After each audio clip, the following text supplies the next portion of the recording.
I've worked the night shift at St. Helena's intensive care unit for nearly 6 years now.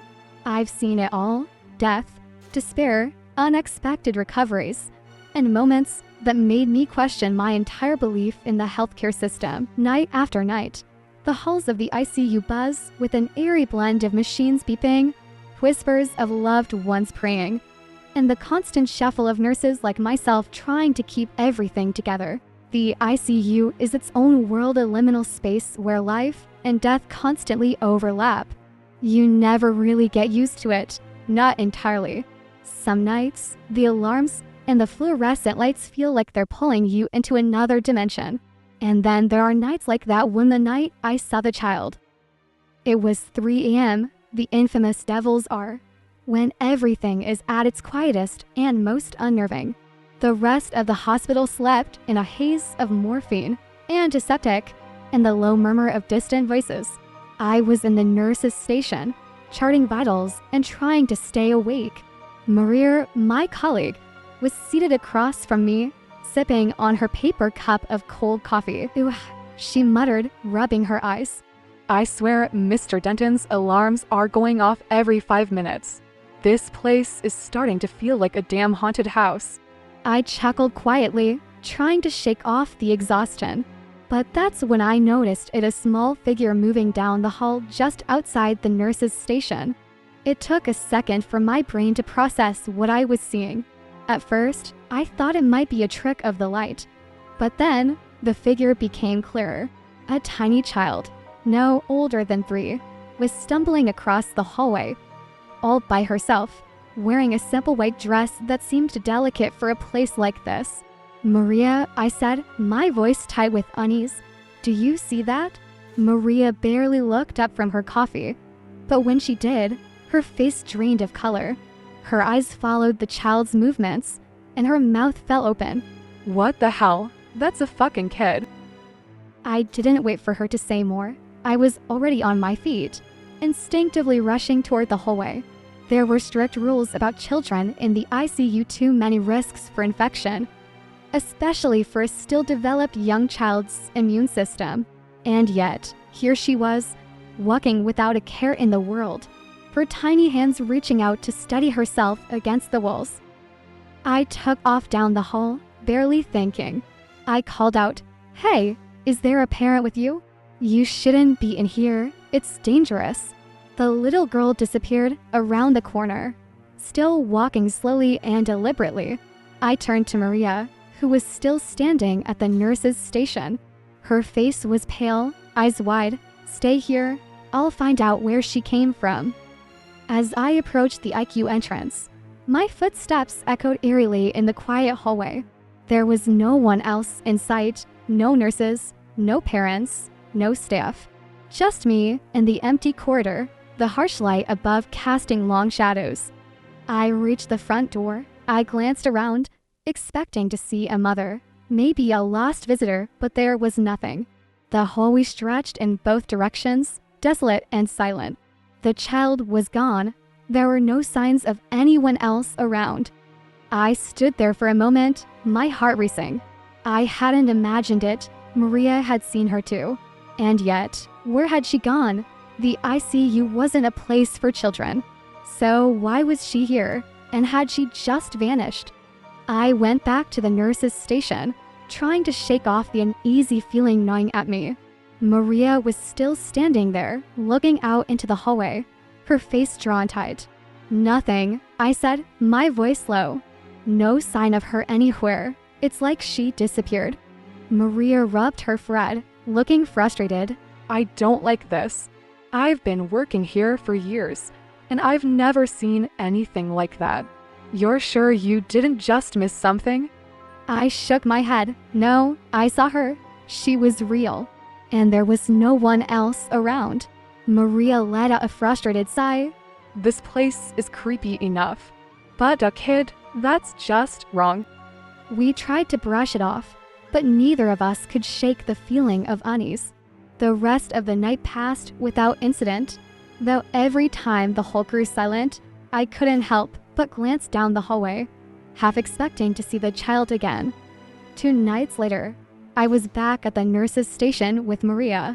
The hours had curled by, and the usual rhythm of the night shift was starting to wear on me. The machines beeped, the occasional patient groaned in their sleep, and the overhead lights buzzed faintly above.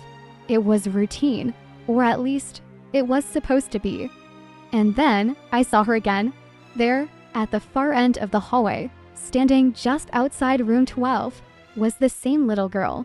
Her white dress barely visible in the dim lighting, she stood motionless, staring into the dark room. For a moment, I couldn't move, I couldn't breathe. I called out, trying to force my voice to sound calm. "Hey, is someone with you?" She didn't respond. Her small figure remained frozen, her tiny hands hanging limp at her sides. I quickly walked down the hall, feeling my pulse quicken with every step. As I neared her, she turned, her gaze locking with mine. The little girl was not normal. Her white dress always seemed to cling for a place like this, to pristine in the midst of the sterile hospital atmosphere. But her eyes, they were black, dark, empty, as though I was seeing the bottomless well when I looked into them. And those hands always so small, but strangely still. She never reached out for anything, never touched anything in the room. She simply stood there, gazing into the shadows, her gaze distant and unreadable. There was something about her that felt wrong. She was a child, yes, but not a child like any I'd ever seen before. And when she smiled, if you could call it that, it was as though she had no warmth in her at all. Before I could take another step, she slowly turned and walked toward room 12. I followed her, my feet heavy with hesitation. Room 12 was empty. The bed was stripped, the monitors shut down, the air still. The patient who had been there just 2 days ago, Mr. Caldwell, had passed away after a lengthy battle with organ failure. The room was lifeless since. I stepped inside, looking around, but there was no sign of the child. The closet was empty. I checked under the bed, then the bathroom. Nothing, no trace of her at all. I stood there for a long moment, feeling the strange weight of the room closing in around me. Then I heard it, a soft giggle. It came from somewhere nearby, almost directly behind me. I spun around, but there was nothing. The room was still. I'd seen her, Maria had seen her too, but no one else had reported that they saw or met a child in other shifts. The child only appeared and wandering around when it came to ours. Was she trying to find something or someone? I went back to the nurse's station. Maria was there, nervously tapping her pen against the counter. She hadn't noticed my return until I stood right in front of her. "Did you find her?" Maria asked, her voice barely above a whisper. I shook my head. No, she was there, and then gone again. Maria and I had been working together for almost 5 years, but something had changed in her ever since the first time we saw the girl. She no longer made light of the strange occurrences. She would check her watch every few minutes, her eyes darting nervously at every shadow. "I don't know what's happening here," she whispered one night, her voice hoarse from lack of sleep. "But I've never seen anything like this in my career. It's like she's not even real." I could see the fear in her eyes, and it scared me more than anything. Maria was the strongest person I knew, always level-headed, always calm in the face of chaos. But this was different. This was something that none of our medical training could explain. "I think we need to talk to someone," she added, her voice trembling. I shook my head, but doubt had already begun to seep into my mind. Was we just imagining things, or was something truly wrong with this place? I paused, staring at the floor. I don't know if anyone would believe us. Maria, you know this isn't normal. That was the last time I saw the child. But strange things began to happen in the ICU after that. Alarms would go off for no reason. A few patients complained of hearing a child giggling in the night. And occasionally, I'd find small, muddy footprints on the floor, as though someone had been walking through the hospital with no shoes that seemed to lead nowhere. Sometimes, when I was alone in the hallway, I'd catch a glimpse of something out of the corner of my eye, a flash of white, a movement. But when I turned, there was nothing there. Maria quit a few days later. She left without much explanation, only saying that she couldn't handle this weirdness anymore. I didn't blame her. The atmosphere in the ICU had changed since that night. I still work here, though. The child never appeared again.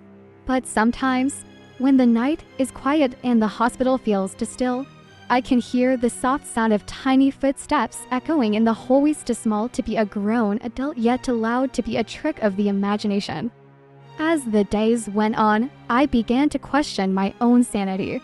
The child's face haunted me even when I wasn't at work. Sometimes, I would wake up in the middle of the night, drenched in sweat, hearing the soft sound of her giggle echoing in the empty space. At the nurse's station, I could feel the weight of everyone's gaze on me. My hands shook as I charted patient data, and the beeping machines suddenly seemed louder, more insistent. I kept telling myself it was just exhaustion, that it was nothing. But the feeling of being always watched was undeniable. The weeks blurred together. The same machines beep in their regular intervals, and the same rituals continued every shift. But the unease lingered.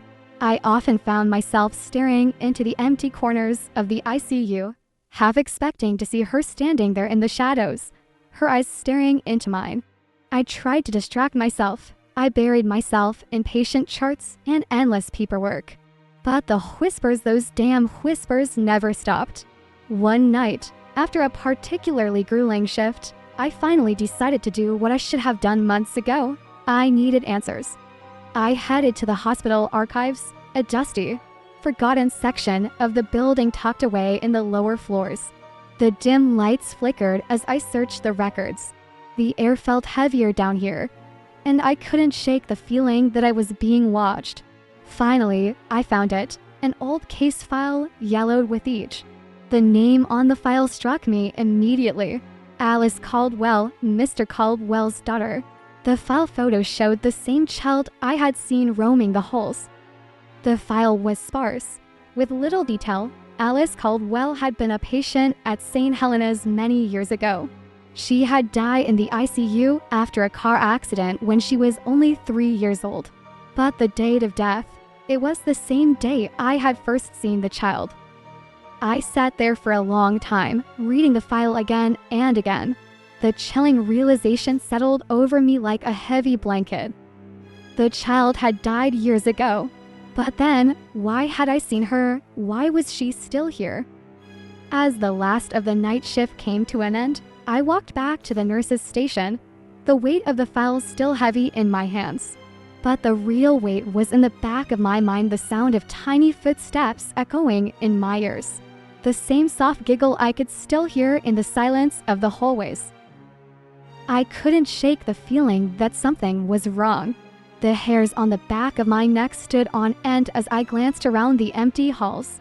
The child, just what the hell is she? A ghost? Or something else entirely? Was she still here, moving between the worlds of the living and the dead, searching for something or someone? I couldn't be sure. But one thing was clear: no matter how hard I tried to forget, no matter how many times I told myself she was nothing more than a ghost of the past, that just standing there not causing any harms to me or others. Yet I knew deep down that she was still waiting for something.